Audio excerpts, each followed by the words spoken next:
24 ও 36-এর গসা নির্ণয় করব।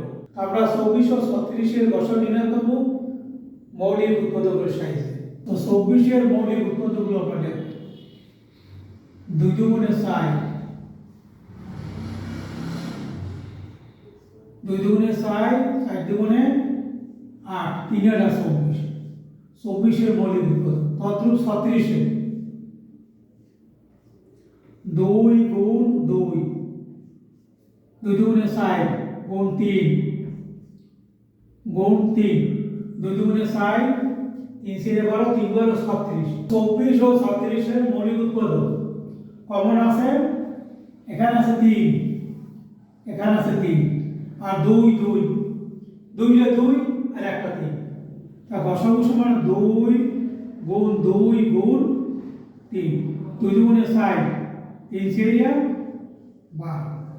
24 আর 36-এর গসাগু 12।